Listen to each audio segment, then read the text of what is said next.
Ewan, can you tell me a little bit about who is Christopher Robin? Christopher Robin we know and love from the original stories and from Disney's cartoons. So we sort of know him as a child, we know he's almost like the parent figure with Winnie the Pooh in a way. And our film starts there. We see Christopher Robin as the 7-year-old leaving 100 Acre Wood with the creatures have all got together to throw him a farewell party. And then we see a very quick montage of his life going through school, boarding school, university, meeting his love, getting married, having a baby, and then going off to war and fighting in the war. And that's sort of where our story picks up when he's come back from war and he's struggling to find his way. He's got a very high-pressure job. He's the efficiency manager in a luggage company. And post-war, of course, the luggage company is doing very badly because nobody's buying luggage, because nobody's going on holiday, nobody's got any money. So he's responsible as the efficiency manager to try and make the company succeed so that they don't have to fire lots and lots of people. And so on his shoulders are many, many people's jobs. He feels responsible. And he's bringing that home. He's not very happy at home with his wife and his daughter, and he's not able to spend any time with them other than just him being there, being worried about his work. So that's where we start. And so we know this lovely young free boy, and now we find out that he's a rather unhappy grown-up man. The world has gotten to him a little bit. Right. What is it about these characters that you think keeps them so relevant and popular all these years? There's a real charm to them. I think it comes from the writing, and A.A. Milne, I think, wrote these such beautiful, innocent, pure characters that children immediately respond to. But then reading them again as adults, there's this. In Pooh's kind of literal, matter-of-fact saying what he sees, he ends up saying things that are actually quite profound.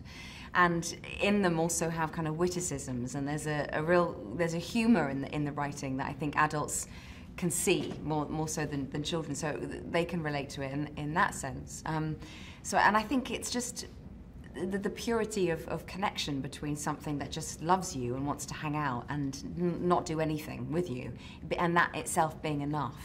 I think it's a great antidote to a much fast-paced modern life that we live in. Thank you. What's your personal favorite Poohism, either of you? I like that one where he talks about what does he say? I can get to where I'm going by leaving. Where I've been? I often find where I'm going. I can't remember. I don't have one. I like it when he says rumbly in my tumbly.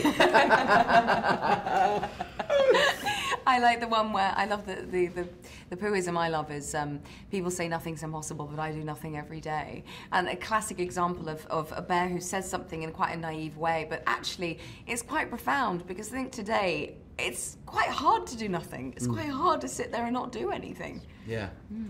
Did working on this film bring back any childhood memories for you guys?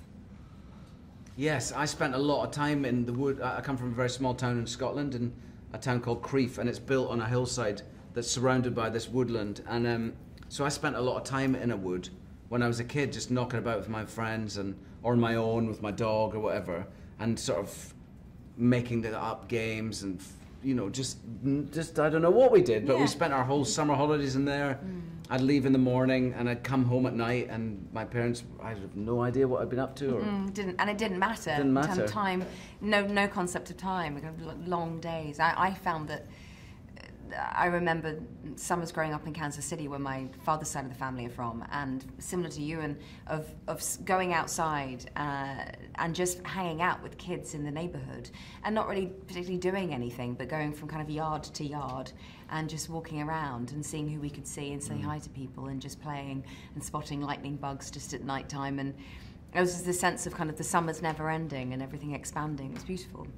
Lovely.